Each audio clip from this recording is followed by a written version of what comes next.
We fought our battles, everyone. We rose up from the shambles to find our place in the sun. Now we're here together, there's more to come. Put our hearts together and beat as one. This is only the beginning. This is only the start. One dream worth. Hola viajeros, nos encontramos en estos momentos en la salida número 1 de la estación de Zhongxiao-Shenzhen de la ciudad de Taipei. ¿Y por qué estamos aquí? Pues les contaré que hace unos días el Ministerio de Relaciones Exteriores de Perú nos invitó a participar en un evento de innovación que es organizado por la APEC. Quizás muchos han escuchado de la APEC, ¿no? La Cooperación de Asia-Pacífico, ¿no? 21 economías de todo el mundo van a venir aquí a la ciudad de Taipei para participar en un foro internacional, en el cual hemos sido invitados a participar y pues nos dirigimos ahora a nuestro hotel para poder después, los próximos 3 días, participar en este foro. Posteriormente les estaré comentando los pormenores de estos 3 días y todo sobre la delegación peruana que vamos a participar y todos los pormenores. Así que vamos con todo, cambio y fuera. Bueno viajeros, y aquí ya estamos llegando a nuestro hotel. Y acá está el nombre, nuestro hotel se llama Honshuangting. Así que vamos con todo. Este es nuestro hotel. Realmente toda una maravilla. Vamos entrando. Hola viajeros, y aquí estamos ya buscando nuestro cuarto del hotel. Nosotros somos el número 208. Y aquí vamos. Es como luce nuestro hotel, que hemos venido por aquí. Y este es del 202 al 208, por aquí. Y aquí vamos. Vamos con todo. Okay, llegamos al 208 y aquí estamos. 208, ahí vamos. Y aquí estamos.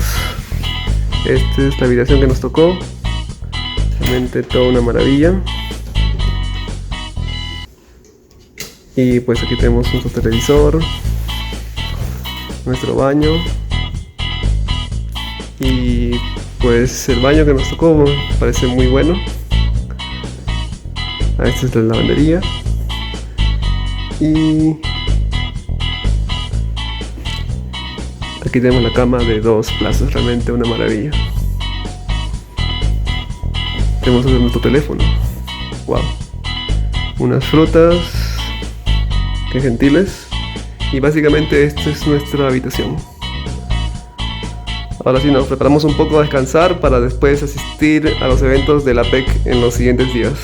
Cambio y fuera.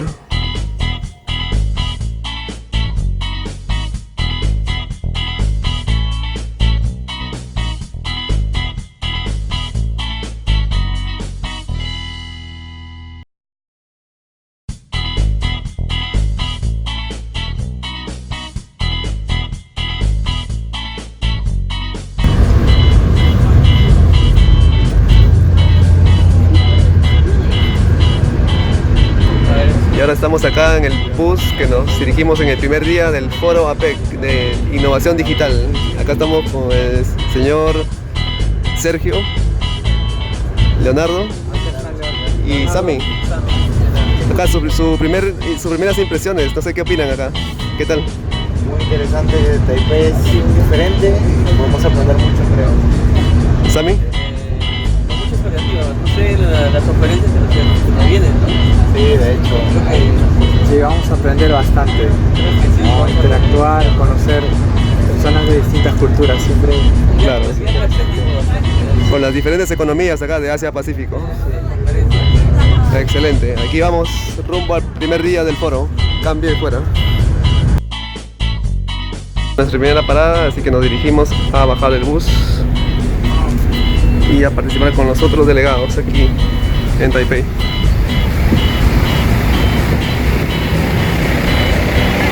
Vamos con todo. 现在我们在哪里呢？我们现在在会议中心。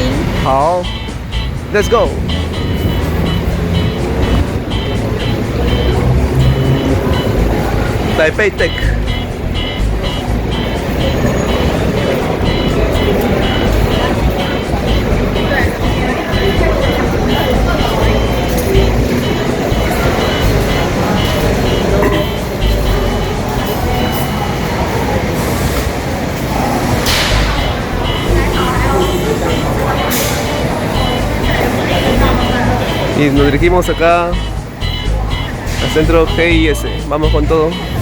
Taipei Tech.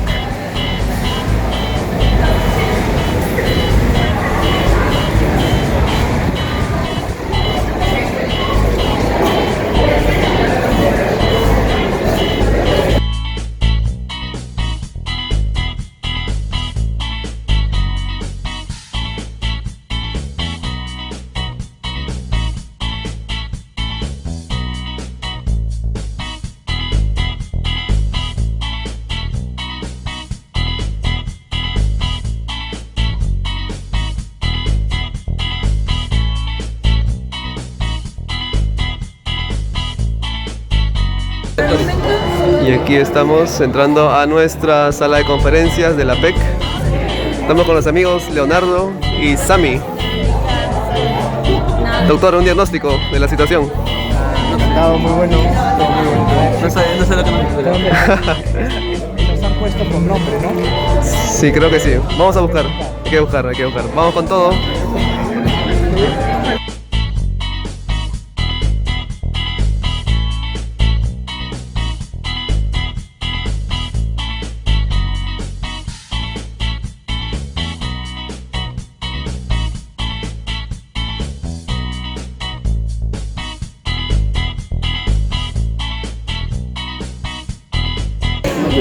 Y aquí estamos llegando a nuestro asiento. Acá está un amigo de México. Qué divertido va a estar esto. ¿Quieren que les tome una foto? Sí, y aquí estamos con mi puesto. Vamos a ver acá.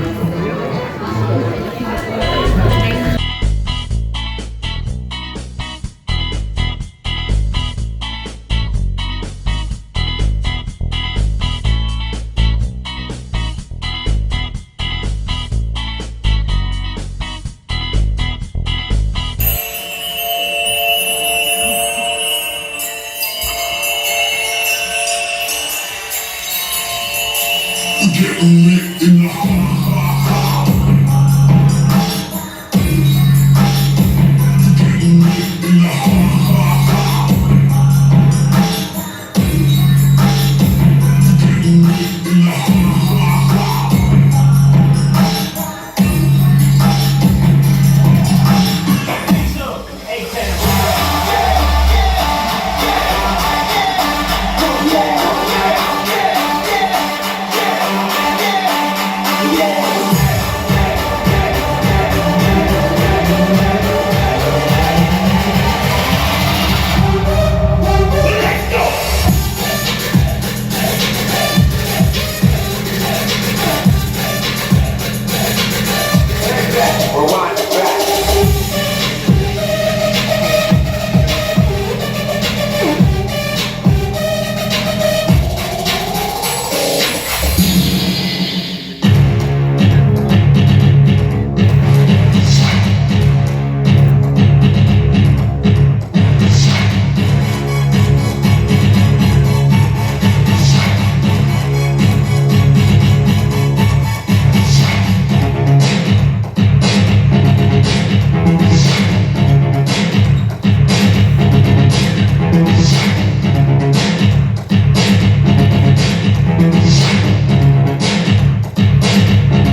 Muy bueno.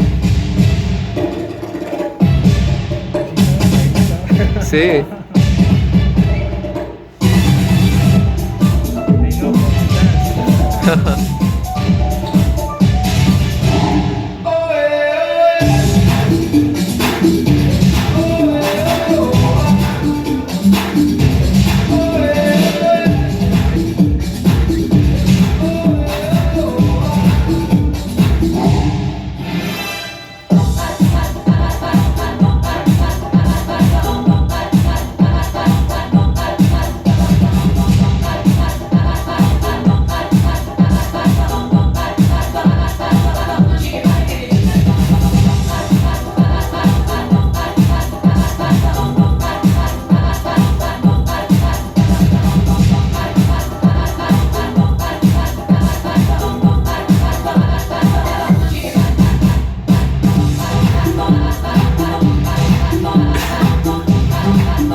Of Department of International and Cross-Strait Education to open this forum for us. That is welcome, Director General B， 有请教育部国际司司长毕祖安毕司长上台为我们开幕致辞。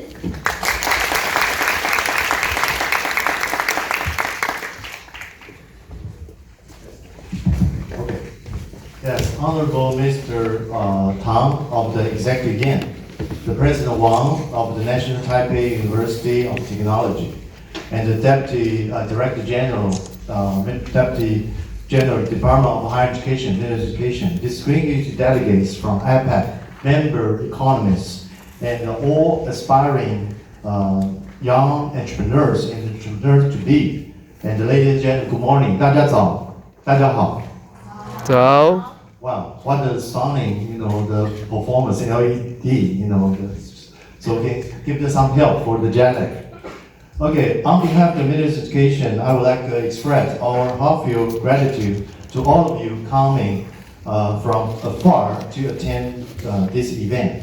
The 2019 APEC Forum on the Digital Innovation and Entrepreneurship was initiated by Ministry of Education last year, which aims to develop the capability through the transfer of skill and the know-how among the experienced entrepreneurs and the entrepreneurs to be. I'm very proud to say that this year's forum will be off to a successful start, as young people and in the APEC region jointly participate to sharing their creativity achievements. And this forum, centered on the digital innovation and entrepreneurship, is also highly supported by APEC member economists. And our 2020 project will be sponsored by APEC as a recognition of a fruitful dialogue about the region between member economies. As everybody knows, developing human capital has been continuous task for APEC member economies in effort to tackle the problem of unemployment in this region, especially among the youth population. Therefore, this forum addresses the issues of the young people unemployment and the female representation in the labor force, and proposes the enhancement of a digital skill and the cultivation of the innovative entrepreneurship as a principal measure to boost young employment. By enhancing practical skill, acquiring business knowledge and development innovative thinking, young entrepreneurs can be nourished with a solid entrepreneurial education, further build up their competency, therefore increasing young employability. The forum this year, with its focus on the digital innovation and its emphasis of the women and social development, will provide the hands-on experience and the technical sharing concerning this topic. We're very honored to have our invited keynote speaker today, the Mr. Tang, our reputed digital minister of the Executive Yuan, to talk about the Sustainable Development Goals, SDGs, in the disaster field and the digital economies. Our distinguished representative from several government sectors will also introduce entrepreneur program implemented in Taiwan and subsidized by our government.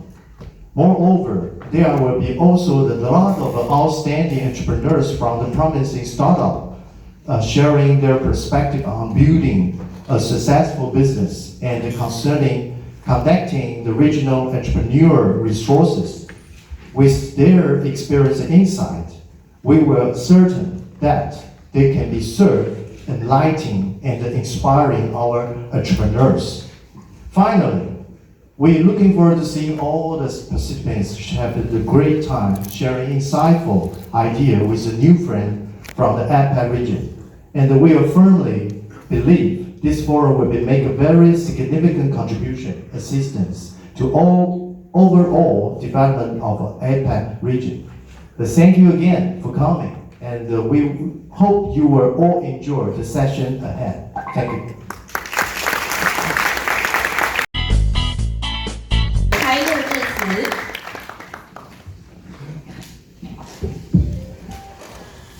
Director General Dr. B and Dr. Liang, Minister Audrey Tang of Executive and Excellency, young entrepreneur and entrepreneur to be from APEC Economics. Distinguished guests, ladies and gentlemen, good morning. Good morning. I'm very pleased to welcome all of you to the 2019 APEC Forum on Digital Innovation and Youth Entrepreneurship. I would like to express my sincerely appreciation for your participation. Taipei Tech is privileged to host this forum with support of the Ministry of Education and the Member of Economics of the APEC Human Resources Development Working Group. Entrepreneurship is closely related to what we do at Taipei Tech. Our curriculum is built to spark the spirit of entrepreneurship. Many of Taipei Tech alumni who are now serving as high-level executives in Taiwan stock companies who also form Taipei Tech Development Corporation, a startup accelerator that aims to help our students and faculty turn their ideas and research results into profitable companies.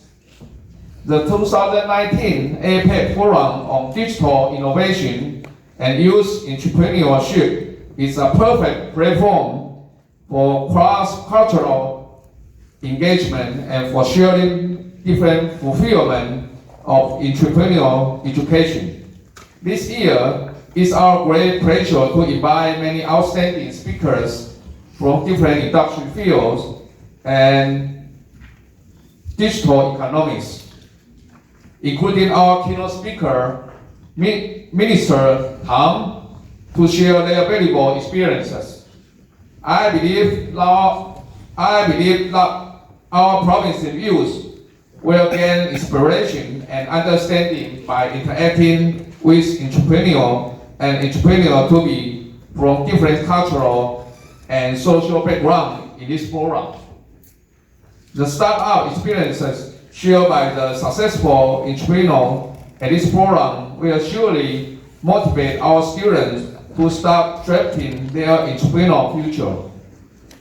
As a higher educational institution, we have put great efforts to cultivating talents and capacity. We also feel the responsibility to strive for regional growth to create brighter future for all the youth in the APEC economics.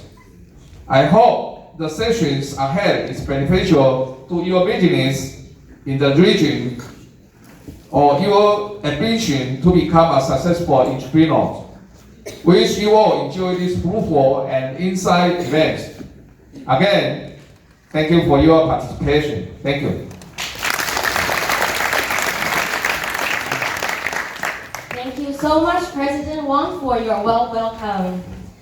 Well, there is just one more person I would like to introduce to you. He is the director of this very project, Dr. Eric Yan Associate Professor at the Department of English of Taipei Taiwan. 让我介绍一下本计划的主持人，北科大应用英文系的李彦良副教授。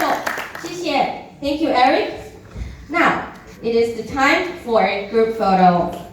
Since we have such a big crowd of very important participants, I won't invite anyone to come onto the stage because he won't fit onto the stage. We will take a photo from this angle, so please just stay on your seat. And those who got the special board, which is handed out, please head it up, so to add some color and fun to this photo. And also please look at the camera and keep a big smile.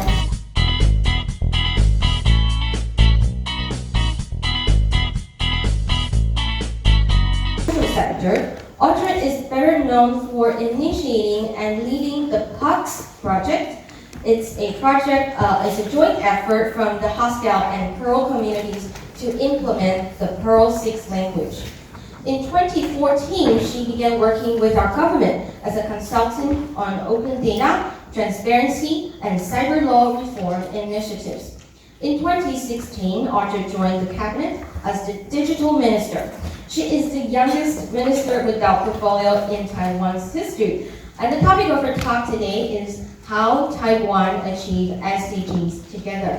So let us welcome Digital Minister Audrey Tang with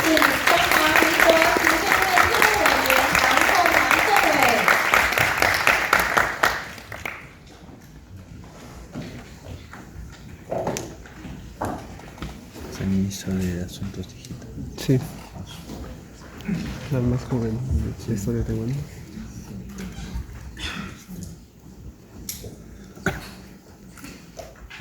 Alright, this seems to work. Hello everyone, and really happy to be here to share with you some thoughts around digital innovation and the Sustainable Development Goals, or the SDGs.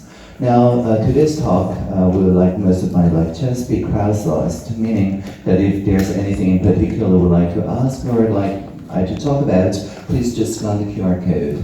And for people who cannot scan the QR code for whatever reason, probably lining, you can also go to the website slido.com, that's slido.com, and enter the R263, that's the code. So whether you scan the QR code or manually enter the code, you get into this anonymous chat room. Well, not exactly anonymous, you'll see that many people have already started asking. Right, so in this space, feel free just to ask whatever question you would like to ask, as well as like each other's questions. If you press like on any question, it floats to the top. So for example, now the top question from Yuan now has 3 likes. So from now on to 10:40 or so, I'll just start reading the top liked questions one by one and using them as the agenda of my talk. Of course, at any given time, please also feel free to raise your hand and just start asking questions verbally so we can engage in direct conversation. If that's okay with all of you, we'll begin the talk. It's okay? Good. So 4 people would like to know, as I know about the Sustainable Development Goals, it includes totally 17 goals. Therefore, how does digital innovation combine support to each other to build a sustainable environment? This is an excellent question. So the 17 goals, just as a very quick refresher for people who haven't memorized the 17 goals, they can be easily grouped into the sustainable economy, sustainable society, as well as sustainable environment. And as we can see, the partnership for the goals is at the very center. That's the 17th goal. And so the digital innovations in my work basically makes sure that everybody can view the different goals and see them as complementary to each other instead of taking things away from each other. And so I'm just taking a couple examples to illustrate this point. So this is my office, like literally my office. It's the Social Innovation Lab in Taipei, not far from here. It's actually just 5 minutes walk from here. It's near the Jianguo Flower Market and in the space that used to be an Air Force HQ. Now, the soccer field you see here is actually art created by people with Down syndrome, with trisomy differences. Whereas we view the world through the lens of text or numbers, they view the world through the lens of geometry and topology. And because of this, when they draw the world as they see it, they become not just vulnerable populations, but actually active contributors to this space, so that people, when step into it, become very creative.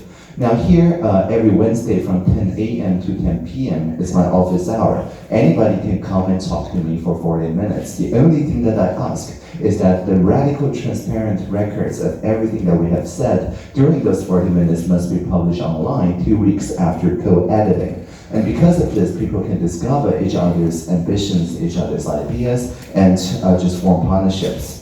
And so not only people visit me every Wednesday, sometimes robots visit me also. And so this is one concrete example of how digital can help to link the social and economic needs. So these are self-driving vehicles, but they're tricycles. Tricycles drive kind of slowly. And around a year and a half ago, people from MIT Media Lab brought those creatures to my office and asked me to just ride on one to show the people that the age of autonomous driving is dawning on us. And they're like, but we're still debugging it, meaning that they're still fixing some of its algorithm. But it's okay, because even if you run into walls or something, these are really slow and it won't hurt anyone. Now, this whole idea of having a safe space and experiment and see what society wants, the idea of a sandbox, is at the core and center of Taiwan's innovation strategies. And so when people have brought us self-driving tricycles and asked me to ride on it, they understand that they will not be punished by the law enforcement agency, by the municipalities and so on, because within the Social Innovation Lab, that is a sandbox for self-driving vehicles to roam without worrying about the rules and municipalities. And however, they do have to disclose their entire transcript of what the interaction with the society are. Their source code is open, meaning that you can change how the cars think of themselves, and the hardware is open as well. So I remember when we first started a hackathon out of many of those self-driving vehicles, a couple, elderly couple from the nearby Jianguo Flower Market just walked by randomly, because this is the open field, you see. And they say, "What are you doing with these shopping carts, Minister?" And I'm like, "I don't think this is a shopping cart, is it?" And they're like, "This looks just like a shopping cart." And I'm like, okay, so assuming that this is a shopping cart, then what would you like the shopping cart to do? And they're like, "No, you said they're self-driving. So can it be programmed instead of going to a specific destination to follow me around?" I'm like, "Why don't you want the shopping cart to follow you around?" And they're like, "Oh, because in the Jianguo Flower Market, it's a very long market, so there's a lot of walking involved. And if they want some pots of orchid flowers or things like that, it's actually very heavy to carry it around as they shop across the corridors of the Jianguo Flower Market. So they would like those shopping carts to follow them around, so they can just put a pot of flowers on top of it, and once it's almost full, they ask if they can summon another one to form a fleet that walks by them and just help them carry the flowers. And by the end of it, if they hop on one, of course, they're happy to be driven home, but that's kind of a side product. Most of them just want the shopping carts to carry the flowers by themselves. Now, this is actually not something that's anticipated by people at the MIT Media Lab, but thanks to the ingenious team here at Taipei Tech, actually, they have worked with these new creatures to adapt it based on what the citizens want. And so following people around in the flower market actually requires a different design. It requires two eyes, not one small red eye. It requires the capability of understanding people's emotions, of communicating non-verbally, of just, so this is me writing on one, of having a good rapport, to have an emotional link. with the people around it. And so all in all, this makes sure that we bring technology to the space of people and ask what society wants out of technology instead of imposing technology on the social order. And so this is the spirit of social innovation, that is to say, innovation that everybody can participate to further the common goal of everyone. And so this kind of communication of talking to the people who are going to be impacted by emerging technologies and co-create the norm so that we can just program the norm into the code instead of having the code dictate the social norm. This is called effective partnership, and it's by itself a target in the Sustainable Development Goals. I use another example before returning to the slide of questions. So every year we run a hackathon. Now many of you have been to hackathons before. They're perhaps 2 days or 3 days of a long hacking session. And by hacking, we mean that taking some open materials and make creative use out of it. And so it's a marathon. Now, because this is presidential, this is not 3 days, but rather 3 months. Every year, we start in April for a call for proposals for everybody across the sectors in Taiwan. They can propose new ideas in public service. Now, when people propose that, and like hundreds of teams each year, at the end of it, we will give 5 awards from the president's office. Actually, the finals take place in the president's office, and the president herself gives out 5 trophies to 5 teams every year. So this is one of the 5 mini teams, the water saviors, because they save water, you see.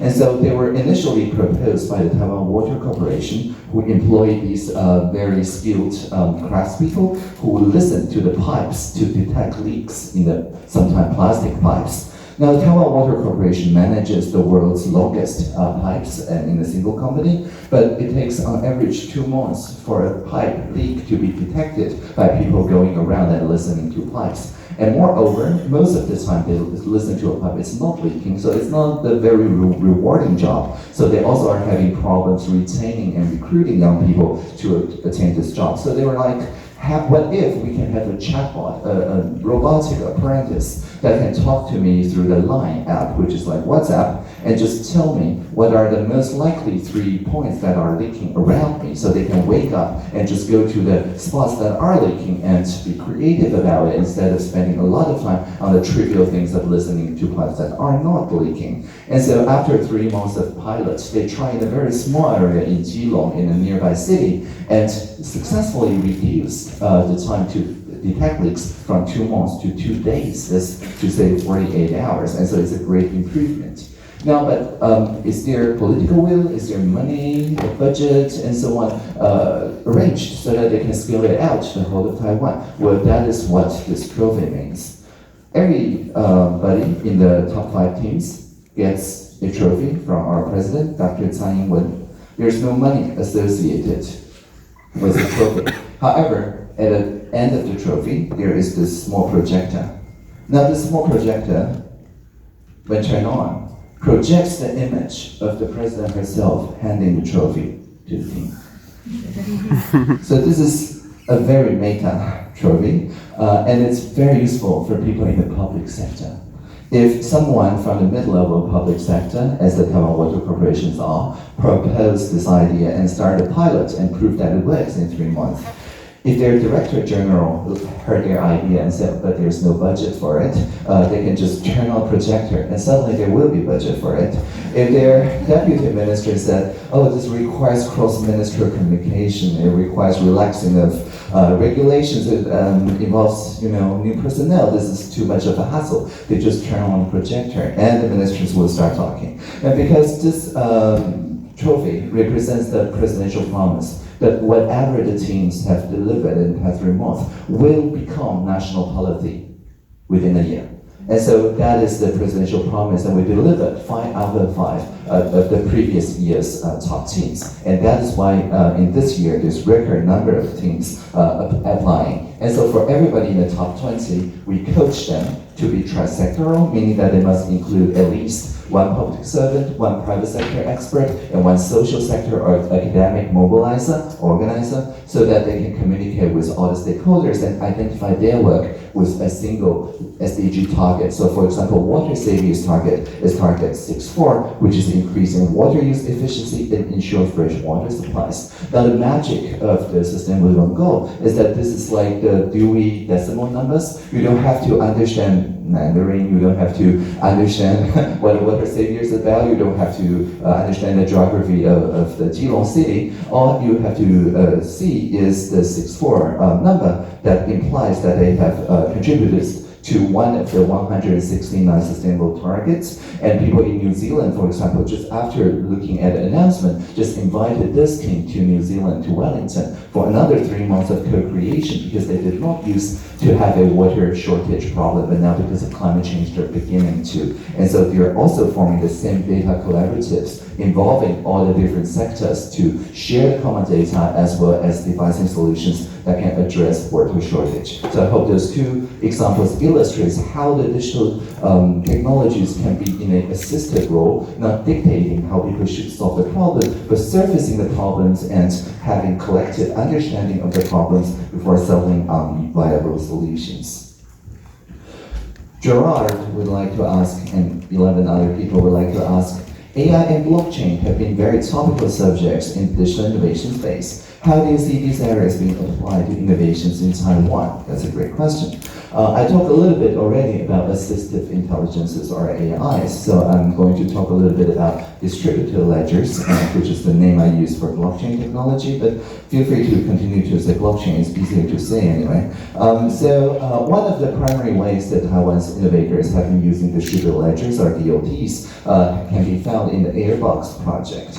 The Airbox project is an entirely social sector project, meaning that when you see the 2,000 or so stations, each of them donated by a citizen from their balcony, their primary school, their companies, or whatever, they're actually donating a piece of equipment, collections of the PM 2.5 and other related air qualities into a shared system called the LAS system.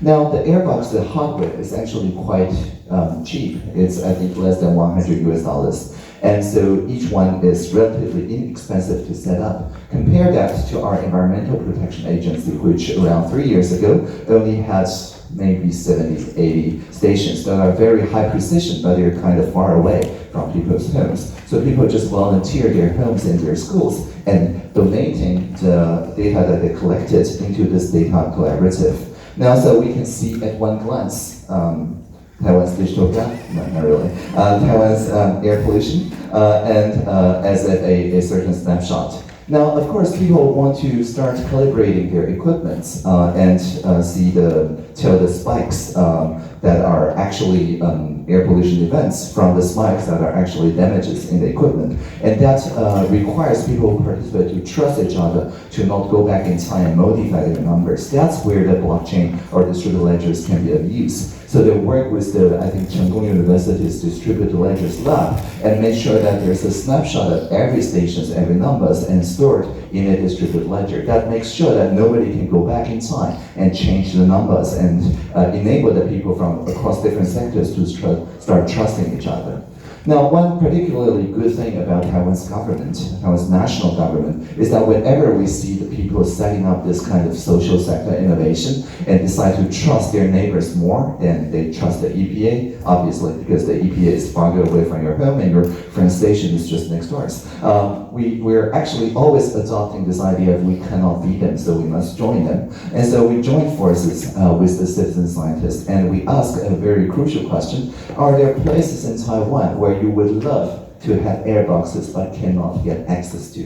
And they're like, sure, I like some air boxes in industrial parks, because industrial parks are owned by private property and they cannot go and just hook air boxes on people's companies and factories, although they may suspect them of polluting the air. And it turns out that the municipal governments own the lab in the industrial park.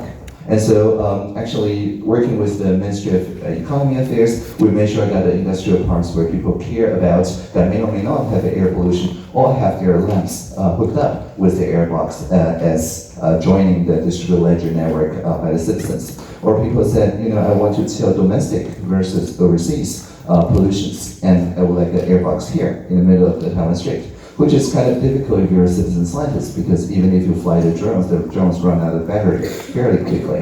But it turns out that we're contracting wind turbines, renewable energy stations around that vicinity, and we're like, so why don't we just mandate that all the renewable energy plants must carry some airboxes? Problem solved. And so as you can see, distributed ledgers is used across sectors precisely because even though we have one of the fastest supercomputer top 20 in the world, we cannot build and modify citizen standards. That in turn, with the open hardware and open software, enable people from across the world to just voluntarily download this code from Taiwan and hook them up to a local Raspberry Pi or Arduino or some open hardware and make sure that they can join this worldwide network that contributes to climate science, as well as making sure that people can contribute and understand where the air pollution is. And actually, the same team entered this year's presidential hackathon as well with the adaptation of their ideas, still based on assistive intelligence and distributed ledgers, but this time packaged as what they call a water box. And so a water box is essentially the same idea as airbox, but then you can put into a pathway or some river or something, and automatically reports through NB-IoT, through zero-G network, into a distributed ledger of how the water pollution level really is. This is very pertinent in Taiwan because we just passed a law this year that says if you have a factory set up in the previously arable land that intersects with the farmlands, for example, any factories that pollute the waterways will immediately get their electricity and water supplies cut by the Ministry of Economic Affairs. Now, of course, some factories said that this is actually collateral damage. The upstream is already polluting the water. It's not me that pollutes the water. And because of this, there's a lot of controversies, and that motivates everybody actually to buy some very cheap water boxes and just put them into the waterways to prove exactly how the pollution is working across the different pathways, and so that we can cut the electric and the water supplies to people who are actually polluting without going into a lot of collateral damage. Again, that is one of the top teams, and they're, I think, on their way to New Zealand this week to also solve a very similar configure problems for the people in New Zealand. And so I think identifying those SDGs and making sure that when we involve the multi-parties in the different social configurations who cannot trust each other fully, but nevertheless will trust each other if there is reliable data. This is the very good place for distributed ledger technology to intervene without going to ICOs or cryptocurrency. That is another very unrelated innovation. So, wow, this is a wall of questions from Gerard. Are there some other people asking questions? Anyway. All right, so but I guess people have voted, so we'll accept people's votes. Gerard asks, what is the most anticipated transformative sectors of the digital economy as identified right now? This is a great question.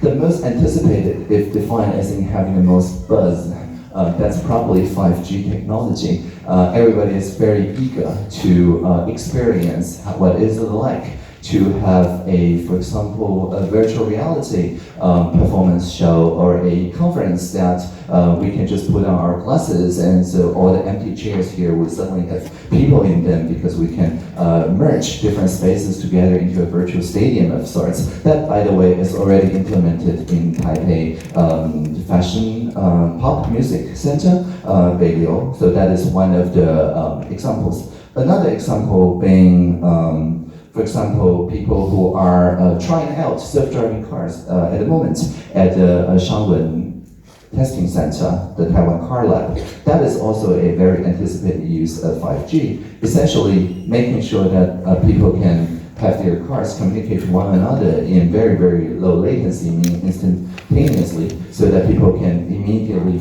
look at the different cars and configuration on the road and automatically form fleets or even software-defined rails that very easily carries the long-haul trucks and things like that.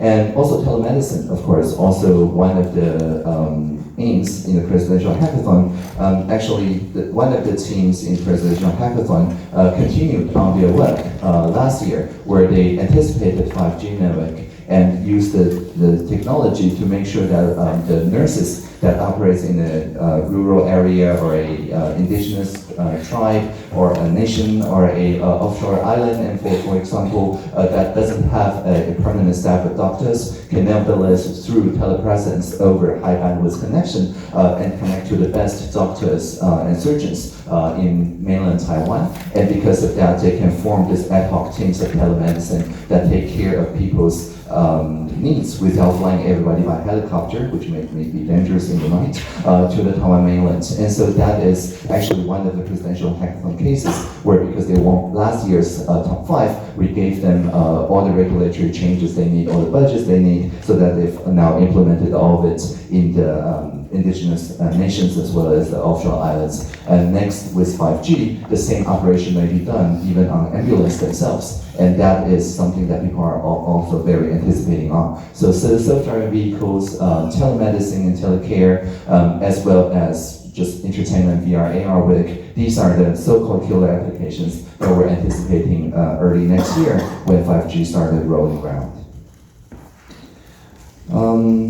What else?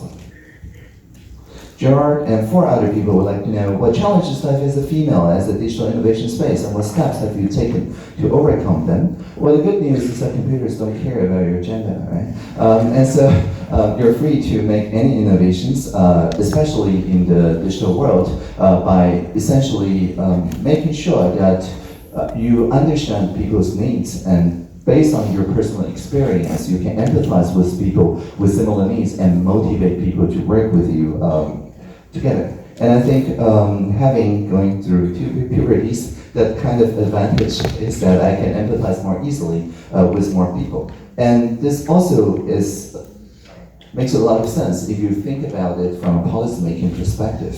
Because previously, before I set up this office hour, my experience is that people in Taipei, in the national government, often viewed people's real stories as kind of a afterthought, right? We, in the national government, mostly work with abstractions, like budgets, like the projects, like the KPIs, and things like that. However, we of course bring with ourselves our own experience as well, but there is very little, in a way, in our experience and people's feedback about our experience if we just go and talk to people. Now, after I set up my office hours, that's the every Wednesday's meetings, I discovered that people who come to me and talk to me, there's some gender imbalances, but that means that there's more women than men, and that also means that within a 40 minutes time frame, it's always easier if you have some personal experience and you can just uplift the personal experience to address one of the common issues. Because everything is radically transparent. There's not much motivation for people to come to me and lobby about their private interests. Mostly people come to me and just lobby for popular public interest or a social interest. I have also made another observation in that there's actually people coming to me are mostly people from Taipei City, New Taipei City, or people who live very closely to a high-speed rail station like in Kaohsiung. Because in the southmost high-speed rail station to Taipei to here, it's just 95 minutes or something. And so if you're connected to the high-speed rail spectrum, Taiwan is just a larger municipality. But for people in the more rural places, in the indigenous lands, in the offshore islands, and in the middle and the eastern Taiwan, it's not that accessible. And so I make sure that I also travel every other Tuesday or so to the people instead of waiting for people to come to me. And so I make sure that I seek out the most rural places and that are not connected to the high-speed rail framework. And I just go there and live for a night or 2 nights in Sunday and Monday. And then on Tuesdays, I just hold this regional social innovation meetings that brings to the place everybody that are local social workers, local charities, local co-ops, local social entrepreneurs that share their stories and brainstorm on possible solutions around regional revitalization. But the importance here of digital technology is that no matter how remote I am, I make sure that everybody is connected back to the municipalities, to the national government, with 12 different ministries of people gathering in the Social Innovation Lab and meeting through this kind of large screen teleconference projection so that we meet kind of face-to-face virtually. And because of, in Taiwan we say, meeting someone face-to-face is 30% of trust, 见面三分情.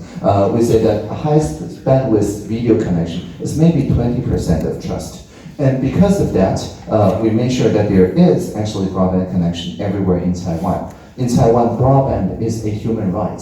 No matter if you're on the topmost of Taiwan, which is the Jade Mountain, Yushan, almost 4,000 meters high, or if you're in the southmost Marine National Park of Dongsha or Taiping, the Pacific Islands, you're guaranteed to have 10 megabits per second. And because of this, it enabled everybody to have a seamless connection to the national government and the ministries of interior, for example, after listening to people's story on this side, will no longer say, as they did, that, oh, I'll have to copy the Minister of Economy on that, I'll have to copy the Minister of Health and Welfare on that, which often just resulted in some A4 papers, and without listening to the entirety of people's stories. But now, because the Ministry of Interior, Economy, and Health and Welfare are literally in the same room, so they have to brainstorm on the spot. Now, the public servants like this because they can be seen as innovators by the social innovators. They can be seen as partners in their work instead of just anonymous public service hidden behind those code numbers. And also, not only they get a credit, there's no risk in this kind of brainstorming because if the local people turn angry, I'm the only one in the vicinity, right? You cannot really hurt people over the screen. And so they're in this no-risk environment where I bear all the risk, and their innovations get recognized and maybe turn into presidential hackathon subjects. And because of this kind of remote empathy actually produced a lot of social innovations that are decided right on the spot and that can get the regulatory trust from the national government's people. And again, because of this kind of style of conversation is highly facilitative, I wouldn't say that the women are like dominates this kind of conversations, but certainly people who have learned more emotional work, people who have learned active listening, people who have learned about what we call emotional intelligence are suddenly much better in this kind of multi-party, multi-stakeholder conversations as opposed to like purely vertical command and control relationships. And that holds true not only in the public sector, but in all the different sectors affected by digital transformation as well. So that, again, I think is one of the advantages if you are able to do some emotional work as well as learn facilitative listening. So Jose would like to know, what are some examples of easy to implement technologies that have changed life over here in Taipei? That's a great question. I'll use one example, which is actually not a TV series, but I like the TV series. So I would say that there's one particular social innovation that I want to bring to your attention, and this is the Kofax. Kofax is a very interesting innovation. It's a LINE chatbot, and LINE is one of the places in Taiwan where we see the most number of disinformation. Now, disinformation, when serious, can actually take people's lives, as we have seen in a foreign service ambassador in Osaka. And in Taiwan, it has long plagued the end-to-end encryption channels because unlike Google or Facebook or YouTube, it's actually almost impossible to find out what's going on in those end-to-end encrypted channels. And it's very easy for disinformation to grow. Now, a bunch of people from the GovZero movement just started this project called Kofax. And very simply put, they put a QR code that you can actually add as a friend on the LINE communication system, and you can just forward to the robot anything that you suspect may be disinformation. So this is like flagging an email as spam, donating that email into the public knowledge so that people can analyze and find out who are the spam senders, so that when the spammers send further email to your inbox, it lands to your junk mail folder, not your inbox, and so it doesn't consume people's attention. Now, the Kofax became so trusted and so well used that one of the leading antivirus companies in Taiwan called Trend Micro started to support this endeavor. So they also made a bot, I think just called Trend Micro, and if you invited the Trend Micro bot to your chat room, it will compare each incoming message and comparing it just like a virus scanner, which is what they do, right? A virus scanner to the already reported and clarified COFAX database. So not only we can together learn what the trending rumors are, the clarifications themselves actually just go into people's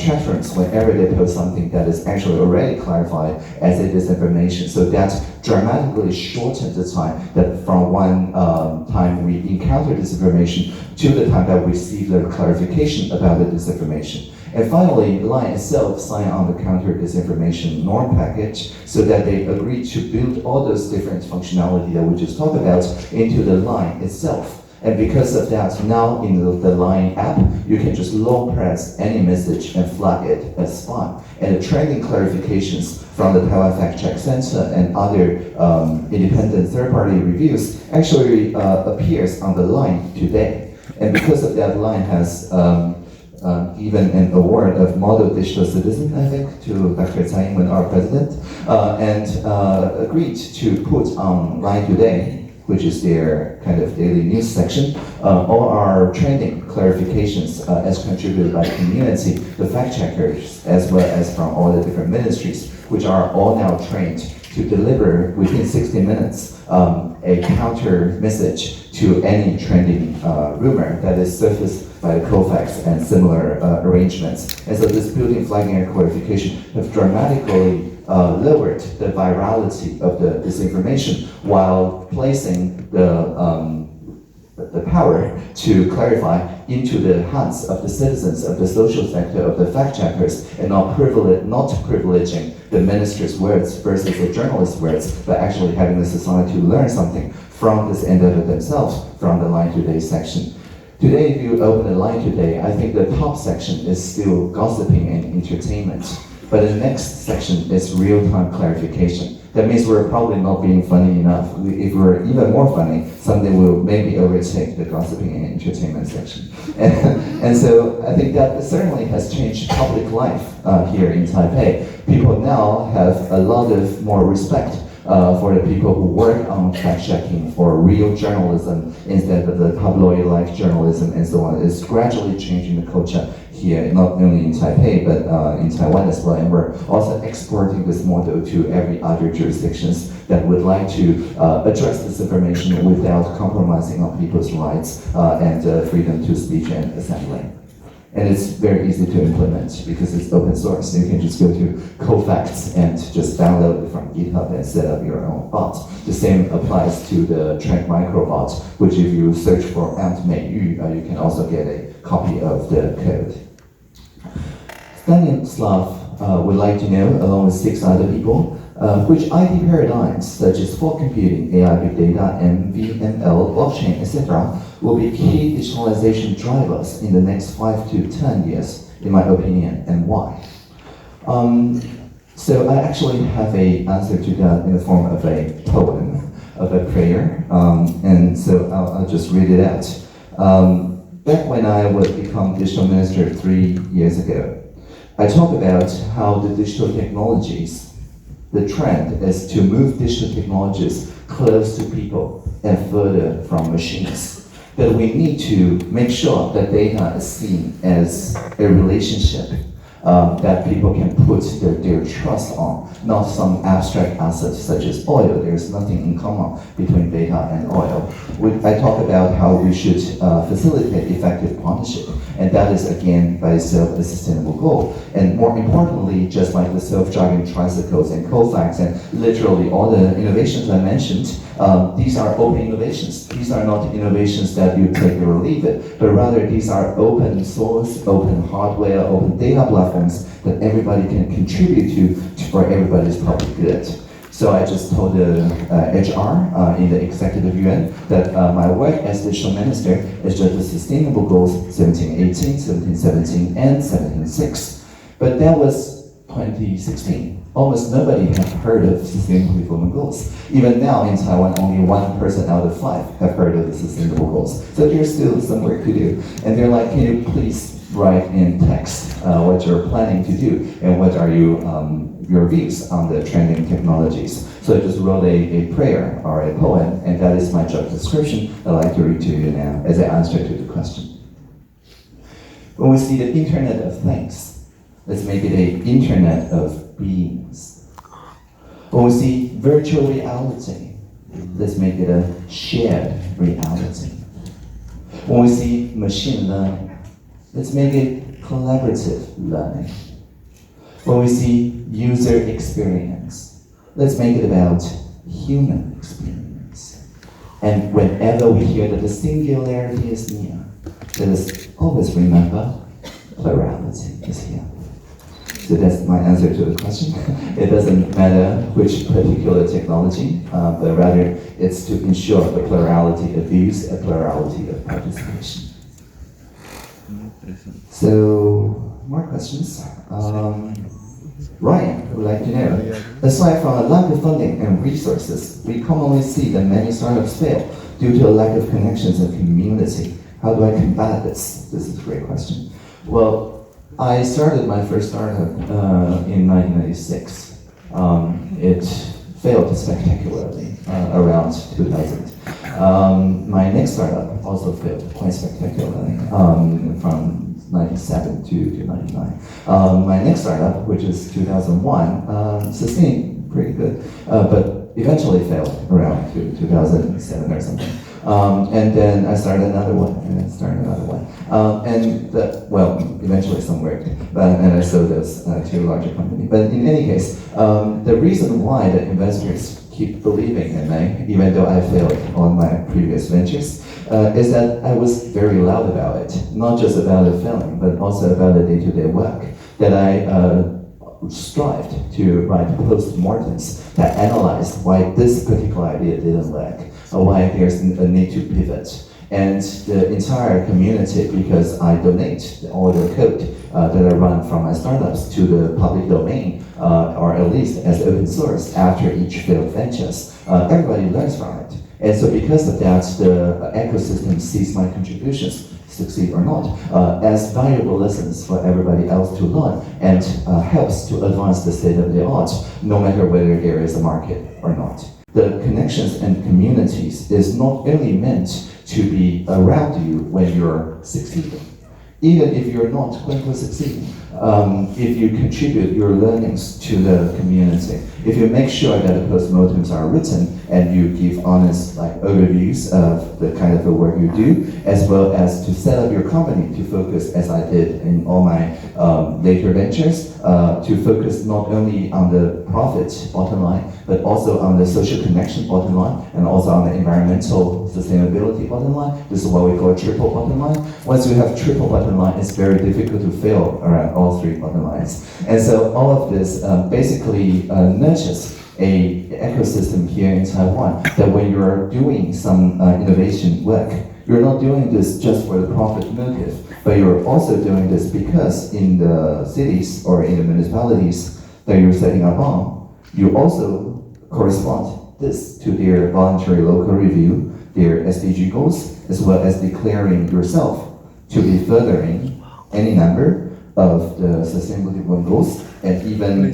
just write it in your company's charter, as well as the common contract with the government agencies and so on. And so this is an ecosystem of around 400 organizations, some universities, but also companies with profits, also co-ops, also charities and everything, as long as they have some services or products that, and they can prove that selling of those products and services actually contribute to sustainable goals. We make sure that everybody fails publicly and is still recognized as part of the ecosystem despite their successes or failures. So many teams on this list have pivoted any number of times, but they have no problem getting access to either funding or integrating into supply chain or the investors, exactly because people are investing for their impact not just about financial returns. But seen from the long run, like from the 10-year or 20-year return, actually the investors that take care of the ESG, of the long run sustainabilities, actually get a better return.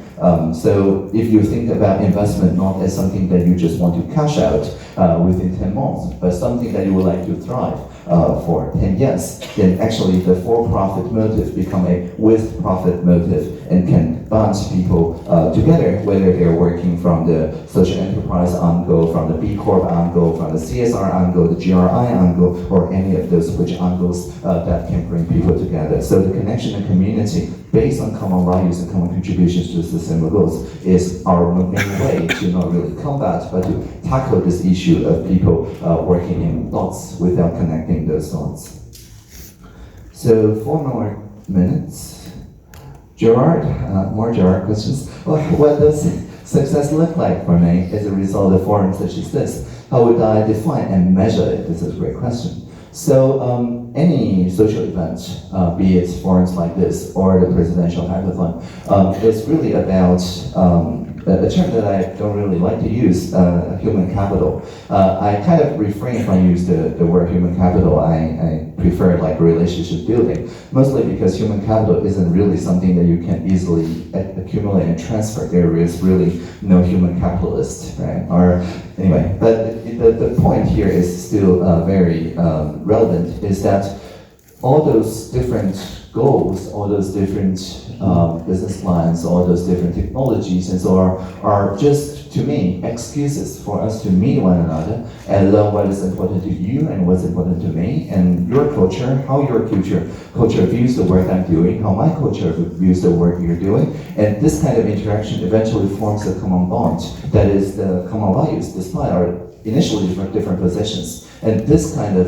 value-based partnership, I think, is the real result of forums such as this. Unfortunately, it's very difficult to measure.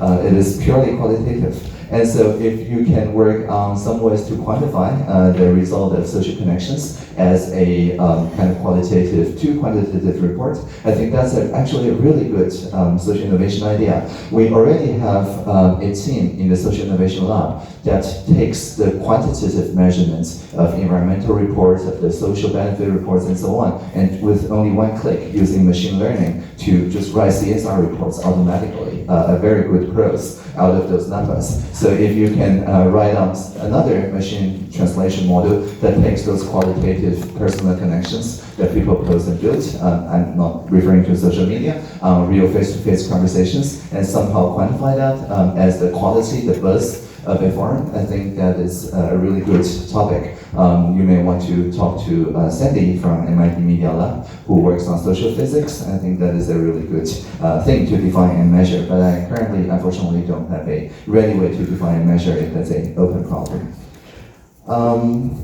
So finally, the last one, what incentives is the government providing to encourage and foster youth entrepreneurship, specifically sharing investment and partnerships? To my knowledge, one of the most successful youth entrepreneurship is called the Youth Start. And fortunately, you'll be hearing from the Youth Start very quickly. I think that's the next session or something like that. So I'll not spoil the conversation, but let it be known that Youth Start is, I think, a very interesting, I would say, is an ecosystem, mostly by people who have already become successful entrepreneurs, thanks to Youth Start, because it's been running for so long. There's a large list of people who have gone through this process and are now serving as excellent mentors and angels for everybody in the undergrad that want to start a business that maybe solves a circular economy problem, maybe solve a local problem, maybe solve a environmental problem, and so on. That is to say, for purpose entrepreneurship. And the great thing about Youth Start is that most of the team that graduates from the Youth Start actually just become part of the ecosystem really easily and fit into the supply chain of the existing youth entrepreneurship network. And so the failure rate, if you measure it by the closing of the company, is actually very, very low. And you can just start your entrepreneurship as a way to learn something as recognized by your professors, and then your parents are also much more relaxed because you're not really just gambling your career or something. It is actually part of your learning and what have you contributed. We are now actually modifying the undergrads laws of giving out degrees, so that if you just spend a couple years getting the knowledge, a couple years running your U-Star startup, and a couple more years learning management or something like that, you don't have to write a master thesis. Your capstone project can just be your company, and that will then enable you to just go ahead and get a PhD or something. And so as you can see that our university system is adapting itself to the real need of the cross-sectoral, interdisciplinary startup that are truly needed in this era. And so I would encourage you to learn more about our U-Start activities. So thank you very much.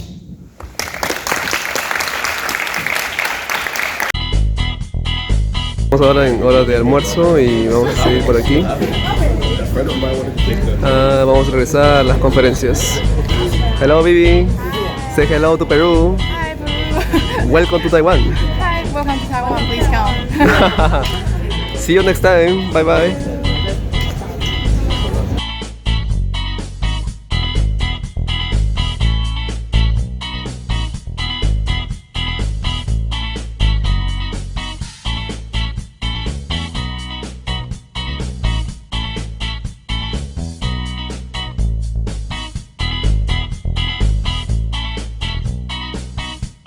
Como parte de las conferencias también tenemos lo que son las exhibiciones aquí, por ejemplo, ¿no? El 2019.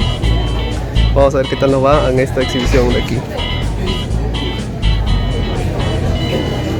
Aquí podemos ver algunos detalles, algunos inventos que están acá en las startups. Wow, that's really amazing. Can you explain us a little bit about this? It's about hologram, right? To know the dog location. All right. Our app can record your dog eating. Okay. Doctor. Okay. Any kind of 3D motion, right? Something like this, like 3D. Like this. Okay, right. Oh. We don't have a product. Oh, just the design. Okay. Okay, that's really good. Thank you so much. Okay, and we here vamos a ver otros eventos aquí. Una maravilla. Hello. It's okay. Can I take a look? Yeah. Oh, thank you. Can you explain a little bit about your project? Okay, it's about a guide, right? All right. Okay, it's okay. You can speak Chinese. 我们可以讲中文，没问题啊。我们做的是一个媒合体。好，我们可以品牌一个 platform。Yeah. 结合我们是社站啊、共享经济、记忆传承是一个。All right. 想要学习的人去上市场。Oh, if I want to learn, I can check the website. Okay. 我们有分武馆跟艺馆两个。武馆、艺馆 ，OK。然后武馆是比较偏动态型的，所以会有武术、舞蹈跟健身。哦，哇。然后艺馆比较静态的，所以我们就可能会有那种乐器类啊、艺术类的，或者是语言方面。Oh, cool. Also arts. Okay, so I got many options there. Okay. 然后如果就是有想学的话，就可以登录我们这个页面，加入我们的会员。然后或者是你有什么样的技艺，可以成为我们的师傅，然后去来这边做登记。那这种的 application 需要一个会员吗？或是不用？就是需要加入会员，然后我们的会员就是里面会有很多的优惠，就像我们买手机，可能就加入他们的会员，那我们可以有很多便宜的优惠或是便宜的课程在我们的平台上面。哇！那我们主要也是因为了帮那些快消失不见的一些传统的艺术啊，或是技才艺，然后做传承的部分。像是台湾可能慢慢就没有那个陶艺工，那我们可以就是在上面帮老师找学生，然后让他们来学习。哦，不错啊，这样可以跟学生还有老师可以比较 close。对 ，close， 然后比较可以一起学习，有点互利的感觉。对，就是我找不到学生，那我就去我们的平台找学生。不错啊。对，然后我们找不到老师，我们就去我们平台找老师，这样子。哇。就是一个媒合的平台。好主意。好，谢谢啊，谢谢。Ok. Y básicamente aquí tenemos otras opciones, otros eventos acá de emprendimiento, no son los famosos startups. Aquí seguimos. Y básicamente en la APEC acá podemos ver algunos proyectos de startups que hay acá cerca y que podemos ver acá con los participantes acá taiwaneses. Y acá vemos acá a los delegados peruanos que están participando en la feria de la APEC. Doctor, su diagnóstico, por favor, de la feria. Mucha tecnología y cosas diferentes. Mucho que aprender, ¿no? El emprendimiento es increíble aquí. Hay ideas muy buenas. Excelente. Vamos con todo. Cambio y fuera.